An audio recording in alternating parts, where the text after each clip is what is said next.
Okay, Chapter 1, Section 1, Types of Numbers. We start with natural numbers, which are the numbers you learned to count with, so sometimes they're called counting numbers, starting with 1. Then we add 0 to the mix, those are called whole numbers. If we include the negative versions of the whole numbers, or of the natural numbers I should say, oh, my Edmodo group has a new member, then that would be the integers, and those are the ones you've got to be really careful remembering your rules for adding, subtracting, multiplying, dividing. Then if we add fractions and decimals that repeat or terminate, because those are going to be decimals that can be written as fractions, then those are going to be rational numbers. We're going to deal a lot with rational numbers and rational expressions this year, so you need to be comfortable. You need to be good with them. So just to get a visual, natural numbers are included in the set of whole numbers, which are included in the set of integers, which are included in the set of rational numbers, but then off to the side there are irrational numbers that include things like pi, which is 3.14159, etc., etc. Keeps going forever.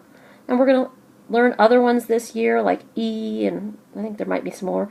And then there's things like square root of 7, because 7 is not a perfect square, so the square root is irrational.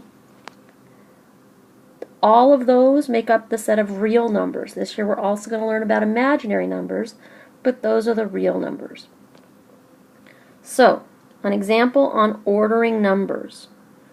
If I give you a group of numbers such as this, where we got a little bit of everything, well, I would start by doing this, figuring out, okay, well, what's going to be the number that's furthest to the left? I just work my way from left to right. So negative 10/3 can be written as negative 3.3. It's really negative 3 1/3. So it's going to be just to the left of negative 3, closer to negative 3 than negative 4. Right? Because the absolute value of negative 3 is 3, which is bigger than that negative 2. So the negative 2 is going to be closer to 0. 4, pretty easy to put on there. Then we've got 9/2 is also can be written as 4 1/2. And so that's going to go halfway between 4 and 5. And last but not least, we've got square root of 7, which square root of 7 is between the square root of 4, which is 2, and the square root of 9, which is 3. So it's between 2 and 3. It's 2 point something, and you can look it up if you'd like. That's it. I'm going to do the properties on another video.